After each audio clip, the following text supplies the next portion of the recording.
हैदराबाद में हिटरी बाईपास पर peoples party की जानिब से दरियाए सिंध से मुतनाज़ा नहरें निकालने के खिलाफ जलसे की तैयारियां मुकम्मल कर ली गई हैं। पार्टी ज़राए के मुताबिक पिंडाल में 70,000 कुर्सियां लगाई गई हैं। 100 फीट तवील कंटेनर्स पर मुश्तमिल स्टेज तैयार कर लिया गया।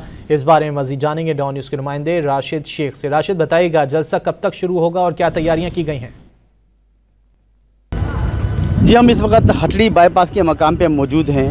यहाँ पर आज पाकिस्तान पीपल्स पार्टी दरिया सिंध पे 6 किनालों के ख़िलाफ़ जो है आज जलसा का एहतमाम किया है और जलसा करने जा रही है। इस हवाले से जो है पंडाल सजाया गया है। पाकिस्तान पीपल्स पार्टी ज़राए के मुताबिक यहाँ पर जो 70,000 के करीब कुर्सियाँ सजाई गई हैं, जबकि जो 100 फीट जो है कंटेनरों पर मुश्तमिल जो है वो स्टेज तैयार किया गया, जहाँ पर जो है पाकिस्तान पीपल्स पार्टी के चेयरमैन बिलावल भुट्टो जरदारी, शर्जील इलाम अहमद समेत दीगर रहनुमा खिताब करेंगे और अपने कारकुनान का लहू गरमाएंगे। इस हवाले से तमाम तैयारियाँ मुकम्मल कर ली गई हैं। कारकुनान की आमद जो है अभी से जारी है और कारकुनान जो है अभी से जो है आगे जाके बैठ के अपने कायद के करीब बैठ के जो है खिताब सुनने के लिए तैयार हैं। इस गर्मी में भी जो है वो कारकुनान मौजूद हैं और यहाँ पर अपने जो है वो जगहों का जो है इंतजाम कर रहे हैं।